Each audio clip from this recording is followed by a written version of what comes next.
नमस्कार मित्रांनो, नशीबवान या सिरियलमध्ये काय घडले आपण ते बघणार आहोत.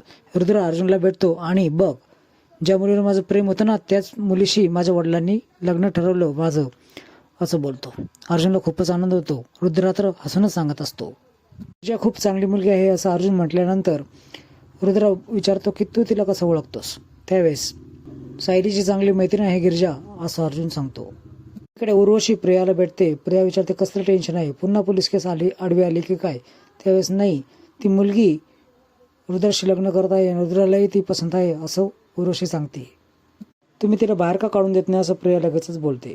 आणि तुम्ही दादासाहेबांना सांगा ती अशी वागते असं उर्वशीला ती सल्ला देते.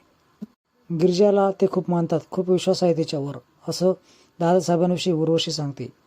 आईविषयी लग्न करण्याचं वचनाचं काय होईल असं प्रिया विचारते. काही झालं तर लग्न सावीशीच होणार असं उर्वशी बोलते आणि तिची एंट्री साखरपुडा दिवशी होणार. इकडे गिरिजा मोनू आणि दत्तूचा फोटो बघत असते आणि थोडी भावनिक होते. चक्क ती हॉलमध्येच झोपून घेते. हे सर्व उर्वशी बघते.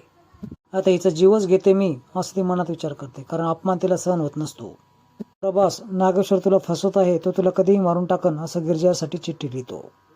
प्रभास गिरिजाच्या दिशेने जात असतो.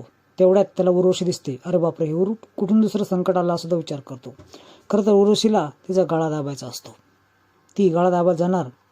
थोडंसं वाईट देखील वाटतं की ती गिरिजा मरते की काय, पण ती जेव्हा उचलते तिच्या अंगावरचं पांघरून ते खाली उशी असतात. हे काय झालं, असं कसं झालं, या ठिकाणी उशा कसं काय असं ती विचार करते. तर पाठीमागून गिरिजा उभा राहते. उर्वशीचा हात पिरगाळते आणि बोलते, तुम्हाला सांगितलं ना माझ्या वाट्याला जायचं नाही म्हणून. ती उर्वशी तिचा हात झटकते आणि तिच्यावर हात उचलते. ती पुन्हा हात पकडते आणि तिला ढकलून देते. खाली पडणार त्याच वेळेस उर्वशीला पुन्हा ती हात धरून वाचवते. हे दृश्य आता प्रभास बघत असतो. त्याला घाम येतो. वा, काय सीन चालला आहे असा तुम्हाला विचार देखील करतो. पण त्यांनी रुमाल काढताना त्याच्या लिहिलेली चिठ्ठी खाली पडते. तेवढ्यात रुद्रा त्या ठिकाणी येतो आणि या संधीचा फायदा घेऊन प्रभास तिथून पळतो. पण पळताना चिठ्ठी खाली पडलेली तशीच राहते. एवढ्या रात्री इकडे काय करतेस असं तो विचारतो. त्यानंतर गिरिजा सांगते की या पडत होत्या त्याला मी वाचवलं. तिला घेऊन तिच्या रूमकडे जात असताना काळजी घ्या असं मुद्दाम गिरिजा बोलते.